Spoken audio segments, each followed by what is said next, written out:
Full odds shiny hunting has some of the most incredible hunts, where the added challenge makes the shiny in the end even better. Today we are breaking down the best intermediate shiny hunts. If you're still a beginner, check out my best shiny hunts for beginners and subscribe so you never miss a shiny hunting video. Coming in 5th is the DS game box legendaries, which include Ho-Oh, Lugia, Dialga, Palkia, and Giratina. These are all softer set hunts, where you can save right in front of the encounter. The biggest thing that makes these intermediate hunts is the time commitment, where 1 to 2 months of encounters is expected. However, the one great thing about softer set hunts is their great background activities and time fillers. I love doing these hunts while either watching TV or cooking dinner. The long hunts are 100% worth it. When you get the incredible shiny like Giratina or Ho-Oh, and being able to beat the game with the shiny box legendaries is always incredible to see on the champion screen. Overall, these hunts are incredible and I highly recommend them.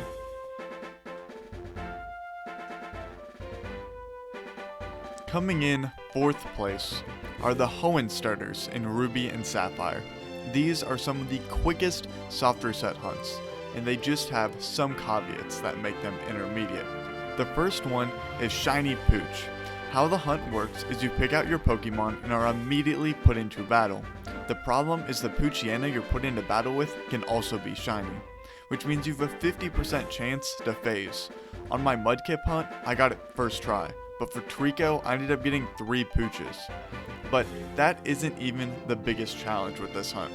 The dead battery is the real challenge in setting up this hunt. You need a file with a live battery because of the broken RNG. To explain the broken RNG, I made this basic model. So pretty much how the RNG works for the Game Boy is whenever you open it, the frames start going. When you have a dead battery, whenever you open it, they go from the same spot. If you see on the timeline on the bottom, pretend every tick is a frame, and there's the one shiny frame there at the end. Now, because you get in a rhythm when you shiny hunt, there is really only a realistic range of frames you'll hit. As you see, the range of frames underneath the Mudkip, none of them have the shiny, which means that no matter how many times you do this, you're never going to get the shiny. However, when you have a live battery, what happens is the frame spawns into a random place every single time. As you see the Game Boy move, and the shiny frame being under a different part every single time, eventually you're going to end up with a softer set where the shiny frame is right underneath the Mudkip, and that is when you get your shiny. So the one way to solve this problem is by just restarting your profile after every hunting session, is that will restart from where the RNG begins from. And this is why you can't do it in Emerald, because Emerald always starts in the same spot, just like this. Overall, if you have a live battery or reset the game after every hunting session, these are some great shinies to have for a Hoenn playthrough. In 3rd, we have Generation 3 fishing hunts. Back in Generation 3, there was no timing aspect for fishing, which makes this not a bad hunt. It really is just a slightly slower random encounter hunt. The main Pokemon I recommend fishing for is Feebas in Emerald, Ruby, and Sapphire. This sounds like it'd be a really hard hunt, but after the setup is done, it's really not that bad. To set up the hunt, you're going to need to go to the water on Route 119. Where only 6 tiles have Feebas in it. So just go around to each spot and fish 2 to 3 times on every tile till you find it, because it does have a 50% encounter rate, so once you get on the tile, you got a solid shot of finding it. After you find the tiles to hunt on, and given a 50% encounter rate, it's really not that bad of a hunt, especially because you got a really good shot of finding it first phase. Getting a shiny Feebas is a really cool addition to any shiny collection, and that's why it comes in on 3rd on this list. Coming in 2nd place, we have the Kanto starters in FireRed and LeafGreen. All 3 of these Pokemon have iconic shinies, and are just iconic Pokemon overall, especially shiny Charmander, which turns into the Black Charizard. Now, what makes these intermediate is you don't get to instantly see if the Pokemon's shiny or not. Like with Ruby and Sapphire, it immediately gets thrown in the battle and you get to see if it's shiny, or Heart Gold, Soul Silver, where the picture of it shows if it's shiny or not. In these games, you have to go into your inventory and check if the Pokemon is shiny or not, which does add a handful of seconds onto the encounter, making this softer set hunt a bit longer. On top of that, FireRed and LeafGreen have a little animation before you get in the game, almost just like a journal that shows you what you've been doing before, which makes these shiny hunts go even longer on top of that.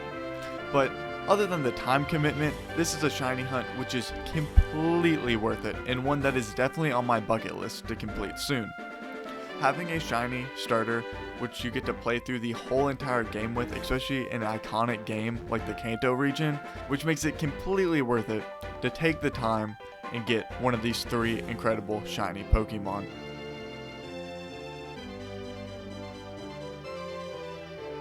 And lastly, coming in first place is shiny Deoxys and FireRed and LeafGreen.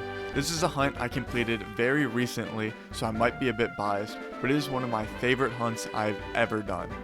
This is found in FireRed and LeafGreen, and it's a 4-in-1 shiny. Whatever game you send it to, it's going to get a different form, which makes this even better. The biggest problem with Deoxys is it was an event Pokemon, originally given out in 2005 in the Pokemon Rocks America event, where at different malls you could go and receive the special item to get Deoxys. So unless you have a time machine to go back to 2005, you're not going to be able to get this. However, in recent times, people have uploaded ROMs, and there is a handful of different ways to be able to get the Deoxys event back on your Game Boy. The way I did it, and I think is the easiest way to do it, is to get an R4 card on Amazon. They're only like $30 to $50, not that crazy expensive. And using the R4 card in a DS Lite, you can inject the event item into the game, which lets you take Deoxys and gets access to Birth Island. And once you have access to Birth Island, all you have to do is go there. It's within the Sevi Islands. You start the encounter by doing a little puzzle, but you can save after you complete the puzzle, and from there it's just the basic softer set, a lot like a lot of the other ones on this list.